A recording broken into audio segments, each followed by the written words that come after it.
Welcome to another episode of Kari's Kitchen. I'm Kari Auringer. I'm the winemaker for Cornerstone Cellars, and I'm here in the kitchen again with my husband, Jeff. Hello, Jeff. Hello. I'm back from Seattle. Back from Yay. Seattle. Oh, Here you go. I was going to help myself. I'm going to switch places with you. How about that? Alrighty. You're I'm going to gonna be get at the over here. stove. So yeah, you are back from Seattle. Cheers. We took a little road trip. Last show was from Seattle. This show, we're just doing the show nationally. We're just moving it. We're going to move it around. Maybe we'll have you in Santa Fe next. That'd be good. Go down and see David Yeah. and do some cooking with him. So we have the Independence Day celebration coming up, our nation's birthday, July 4th. And That's why they call it the 4th of July. that is why they call it the 4th of July. And people sort of head to the grill. They go out to the backyard, they fired up the grill. It's the National Barbecue Day. It is the National Barbecue Day. So I think behind or ahead of Memorial Day and Labor Day. Well, no, but the dogs and the burgers, that's all very, very American, but there's no bigger grill day than 4th of July. And when I was growing up, what we did a lot was we barbecued chicken with barbecue sauce. Excuse me. And the only problem with barbecue sauce, because what's wrong with barbecue sauce? It's usually sweet. It's sweet, which is what makes it delicious. But it's what makes it an enemy of wine, because if you're having wine with barbecue sauce, if you're having a nice red wine or even a rosé, it's going to make the rosé taste sour because of the acid. It's going to make the red wine like Cabernet or Pinot Noir taste bitter because of the tannins. So what you end up doing, and I've done this all over Napa, people invite you over to a barbecue, and you know they're doing barbecue chicken, and you know they're doing barbecue sauce, and you know it's going to have sugar or molasses or honey or some crap in it. And I don't take dry wines, I take Rieslings, and then everybody crowds around my table going, hey, that tastes good with the chicken. So I finally said, let's make a barbecue sauce that's wine friendly. Yep, which means we're not going to use any sugar and get tons of flavor. No sugars, no hidden sugars, no substitute sugars. I mean, I read so many recipes this week. You know, people were using Splenda, and then they go, well, we're not using sugar, we're using honey. Or we're not using sugar, we're using molasses. Or it's agave. all sugar. Or, yeah, they have coconut sugar. I'm like, whatever. It's all sweet. And when you put sweet in a barbecue sauce, you kill your wine, unless you have Riesling. And not everybody drinks Riesling. In fact, very few people drink Riesling, and more of you should. But that's another conversation That's a for different another conversation. day. But now we're going to make wine-friendly barbecue sauce, and it's real easy. Yeah. You just don't use sugar. Yeah, well, and Cheers again. tons of flavor. Lots and lots of flavors. And you'll get the recipe on the website very soon, and it's the longest recipe in terms of ingredients that I've ever put out for you.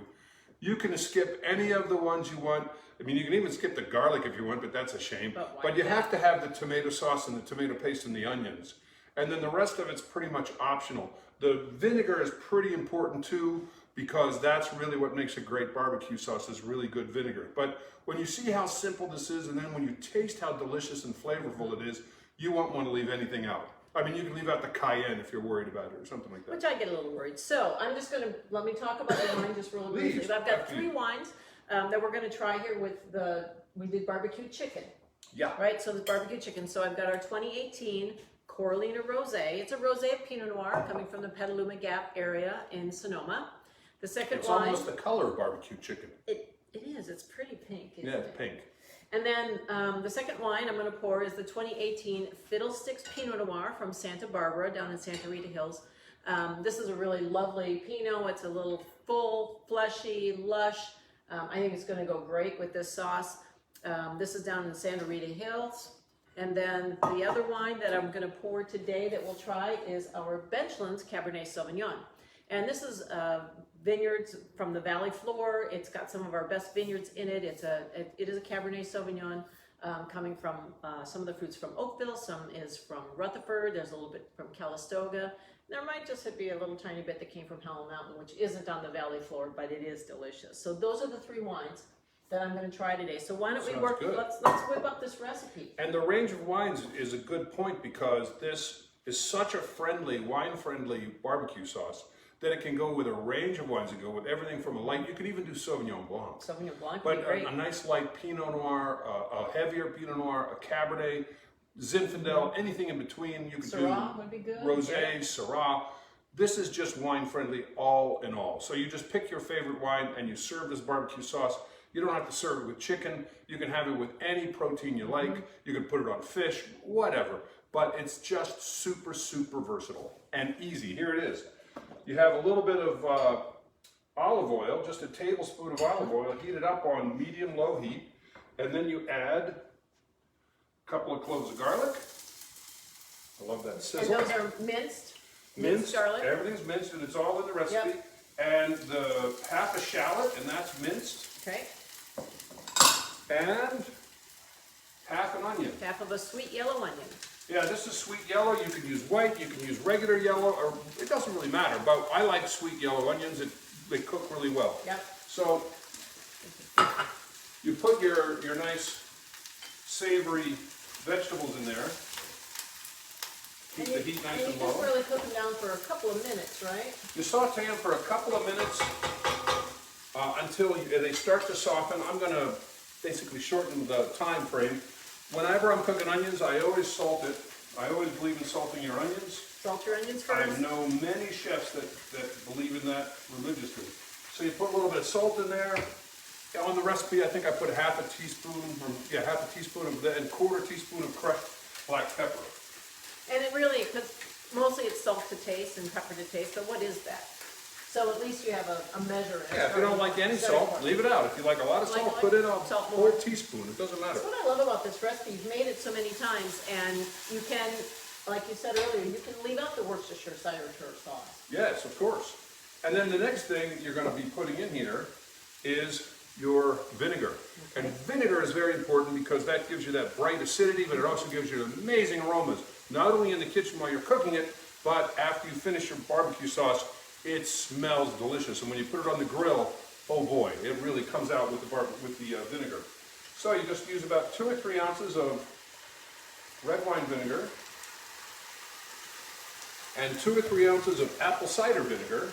And this would be after the vegetables had softened a bit, but I'm just shortening the recipe here. And you've got your nice base. You've basically got just a little saute base of onions and garlic. So let's just pretend that it's 3 minutes have gone by or so. Time lapse. And you're getting nice aroma in the kitchen, but I mean, as soon as you put that in there, you can start smelling that aromatic vinegar. It's just lovely. Mm-hmm.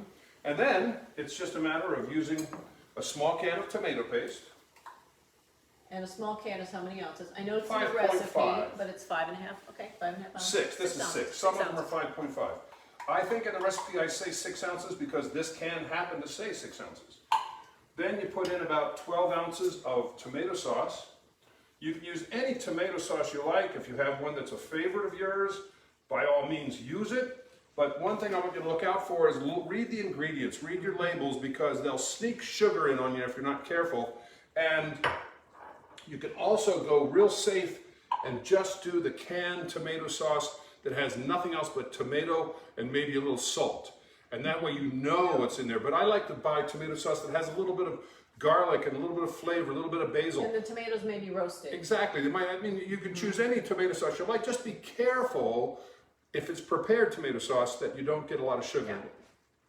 If sugar's way low on the ingredients list, you're probably pretty safe. But I'm trying to be as safe as I can to make sure that the wine is happy. The wine shows its best. And most importantly, that the wine drinker is happy. That is important. I like that. Okay. So once you've got your mixture of onions and garlic and shallot, and then you've got your tomato sauce and tomato paste in there, you've got your base. That's your barbecue sauce right there. And then you're just adding flavor. And at this point, I'm going to just refer to my recipe real quickly. But at that point, you're adding red wine. And you can use any red wine you like. But in this case, I'm going to use a nice full-bodied Cabernet. And this says 6 ounces, which is a nice glass of wine. You can use 2, you can use 5, you can use 10, whatever you want to use. Pour a bunch of red wine in there. It's the more you pour in, the longer it's going to take to reduce and make it thick again. But use as much as you like that puts the flavor in there that you want. And so what you poured in there was the Cornerstone Cellars Benchland Cabernet. That's right. You can use Cabernet, you can use Pinot Noir, you can use Zinfandel, you can use any wine. You can even use white wine, but the red wine really gives it a little bit of flavor. And really, it would make sense to use whatever it is you're drinking, because then there's that bridge flavor. That's true, although there's so many other flavors in here that you're going to lose the bridge real soon. The bridge will collapse. The bridge will not. It's infrastructure week. The bridge will not The collapse. bridge will not collapse. Absolutely not. Now, on top of the red wine, we're going to add some balsamic vinegar and some mustard. Which sometimes, balsamic vinegar sometimes is sweet as well. It has, Balsamic vinegar, it has a little bit of sweetness to it. It's not loaded with sugar, but it has some sweetness to it. And it's one of the things you can add color with. Other than, you know, the people use molasses, but that's just pure sugar. Pure sugar. And molasses gives you a great color, but this balsamic gives you a great color without a lot of sugar added to it. And there's other things that you can add to it to give it color as well. But the red wine is, but this is way darker than the red tomato sauce that I put in there. That's very beautiful. It's turning purple, It's kind brown, of a rich, beautiful. rich, dark purple brown. Yeah, yeah. And then It smells fantastic. you add a little Worcestershire sauce. Mm-hmm. You can use as little or as much as you like. I am not fussy. In the recipe, let's see, I tell you to use precisely 1 tablespoon, but if you love it, put in 2 or 3. More. Or if you don't hate care it, for it, leave it out leave altogether. it out. The other thing that I like to put in is just a spoonful of mustard, either prepared mustard, or if you're going to use dry mustard, you cut it in half. So I use 1 tablespoon of prepared mustard, or if you're going to use dry mustard, you would use 1/2 tablespoon. And that gives it a nice tangy character. And so you've got tomato paste, tomato sauce, and mustard in here. So you've got all the basics for great flavors. One thing I will caution you on is some recipes you'll look up will say, put ketchup in there. So you got ketchup and mustard. How American is that? Great for barbecues, but barbecue sauce with ketchup is going to have sugar because ketchup is loaded with sugar. That's what ketchup is. And the recipes say, well, this will sweeten up your sauce. And it's like, that's what we're trying to avoid. We're trying to avoid that. So I stir this a little bit. And this goes really quick. And then you just let it reduce down, right? Yeah, absolutely. But there's still a few more additions. Okay. And as I said, there's a lot of ingredients in this. But it's still easy, very little prep work. We dice the onions, we dice the shallot, we dice the garlic. It's 10 minutes of prep Yeah. and about 20 minutes of cooking. And in 30 minutes, you have the best barbecue sauce you'll ever have. That is the most friendly with any wine. And you can do it in advance. Absolutely. You can do it in advance because it'll hold for months, but you can do it 2 days in advance, let the flavors meld, or you can do it 2 months in advance and freeze it. This freezes beautifully as well. And during the summer months, we do barbecue a lot. Yep. Which is different than grilling, that's barbecuing. We actually do barbecue a lot, and so we make enough and we just keep it in the fridge, and it does last a long time. So the rest of the ingredients are the dry ingredients, the cumin, the cayenne, the paprika, all of the dry ingredients I mixed all together, chili powder, chipotle powder. You can put allspice. You can put as many of those things as you want in there, or you can leave any of them out that you don't like. You can change the amounts. I just put them in a little bowl, and you're only putting in about a big tablespoonful of powders, but that's where your flavors are. This is a bomb. Also in mine that I prepared earlier, which we'll have in a moment, I put in some umami powder as well. You can add whatever flavors you like. If you're a cayenne freak, go ahead, put them in. If you like Louisiana hot sauce, put it in there. Whatever you want to do, it's just going to add to the flavor profile. So we have got a nice little rolling boil, a very mild, soft boil going here.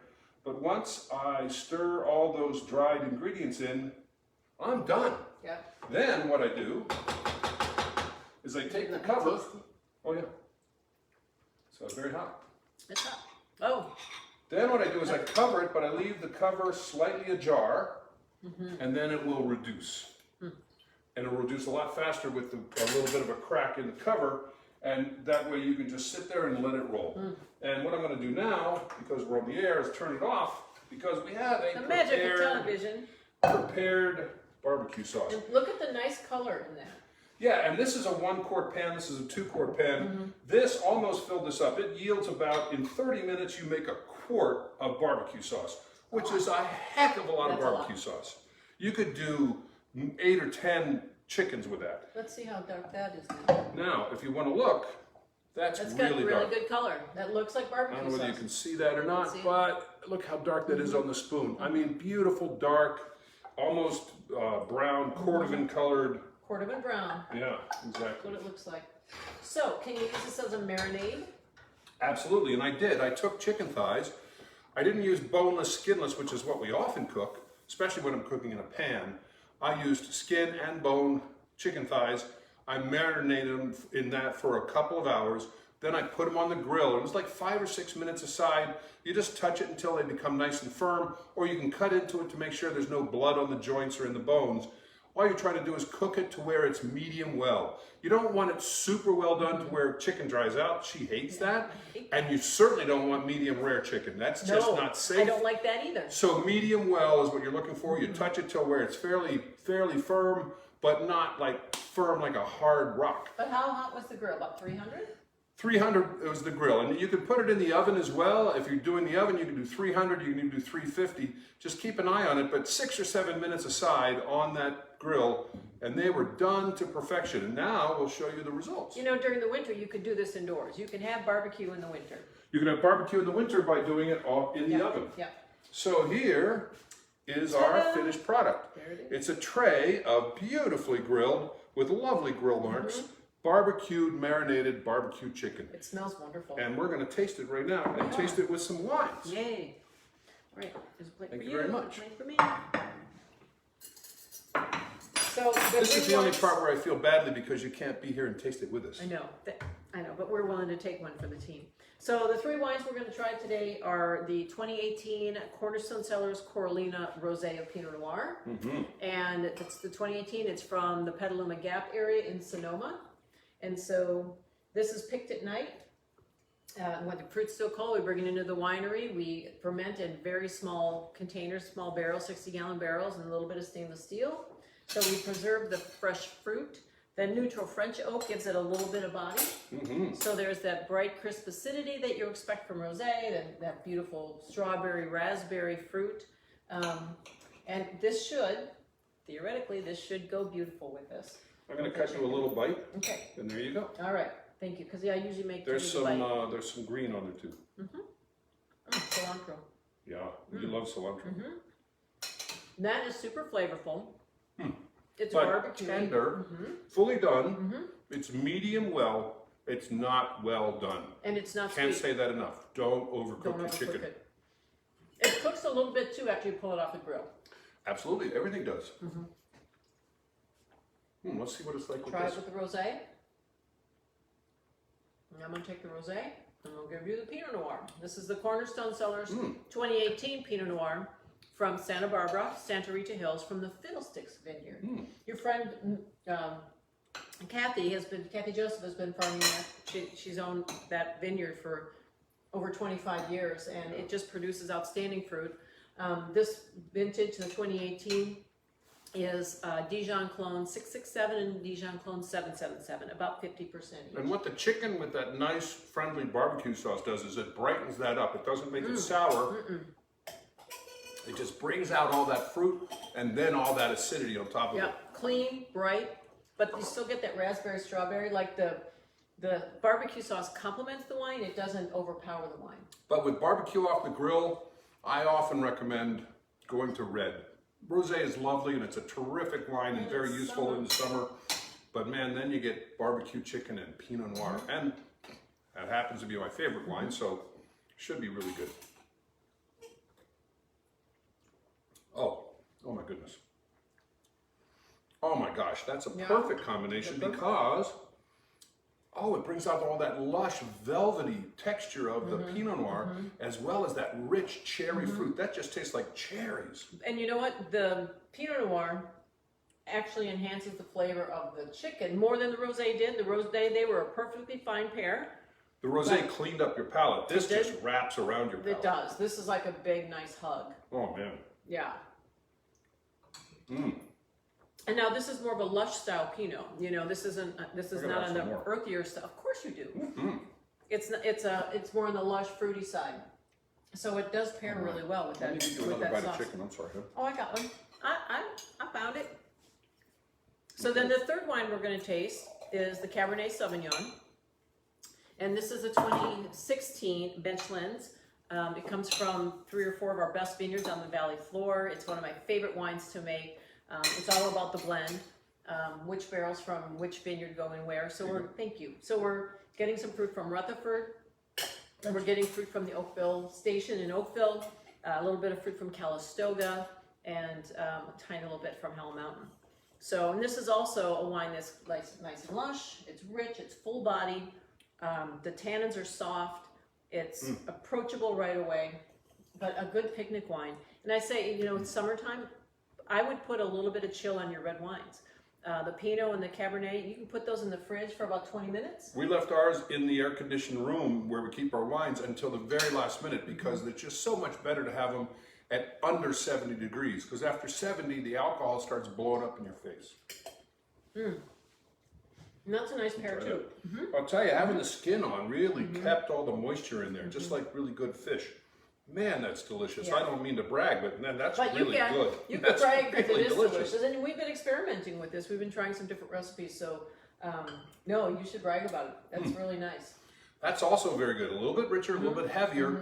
And maybe you'd want that with like a barbecued lamb or a piece of beef with this barbecue sauce. Like tri-tip? Yeah. A tri-tip with a little barbecue tri-tip, sauce. yeah. But, you know, I'm just a Pinot Noir freak, so that's just me. But I'll tell you, I really do like the moisture in the chicken. It's completely done, but it's not dried out at all.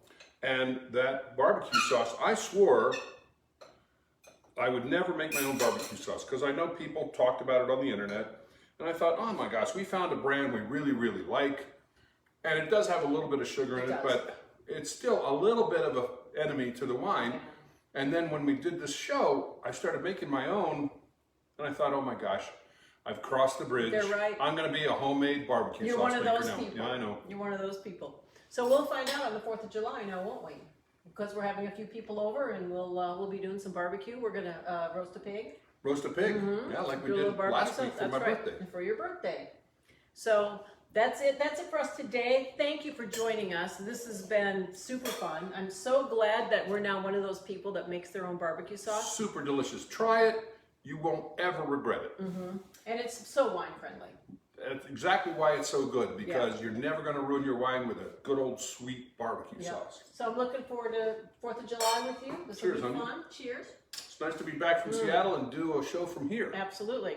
Thank you so much for joining us, and we'll be back next week. And well, I might be in the cellar next week, so we may be, we may be actually coming from the cellar. I'll see you when I see you, but cheers. Thanks for joining us. Thank you for joining us. I'm going to go turn that off. Hold on one moment while we stop our machine.